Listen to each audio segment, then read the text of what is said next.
Unit 7, Geometric Relations, Lesson 2, Angle Relationships in Quadrilaterals, Part 2.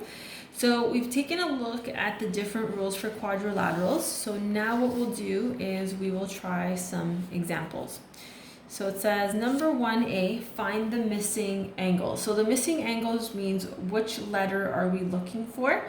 So in this quadrilateral, our unknown is the letter X, and we are given the two opposite angles, so that's 95, that's 65, and then we are given this symbol. So when I see this symbol, I know automatically that that means 90 degrees, so I can fill that in.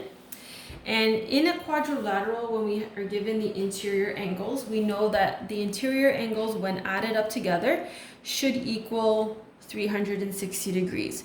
So in order to find angle X, what we have to do is take our total, which is 360 degrees, and then we're going to subtract the angles that we have. So take away 95, subtract 65, and then take away 90. And then once you do that calculation, angle X is equal to 110 degrees. All right, let's try the next one. So we've got a quadrilateral here where we're given all three angles. So we got 60, 60, and 120. And then X is our unknown. So because it is a quadrilateral, we know that the sum of the interior angles is equal to 360. So if we start with 360 and we start subtracting our other angles, so take away 60, take away 60, take away 120. And if we add, or I've got my angle sign here, angle X, if we do that on the calculator, angle X is equal to 120 degrees. Okay, next one. So we have a quadrilateral where we're looking for X, which is our unknown. We're given 55. And then we have two other angles that don't have a number, but they do have the little box. So that box, we know by now, means 90 degrees and 90 degrees. So I like to label my angles. So again, we have a quadrilateral. So we know that the sum of the interior angles is 360. And then what we do is we just subtract the other angles. So 90, 90, and 55. And when we subtract those three from 360, what we are left with is 125 degrees. Okay, last one from question 1.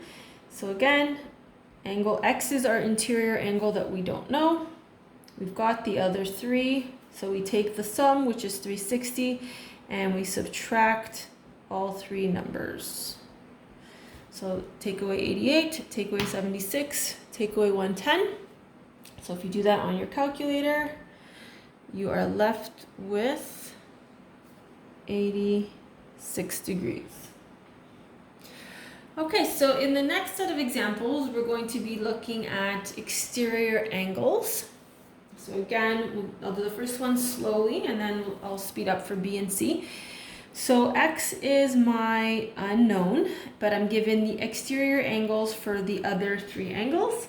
So I'm going to follow the exact same format that I did before. I know that the sum of the exterior angles is 360.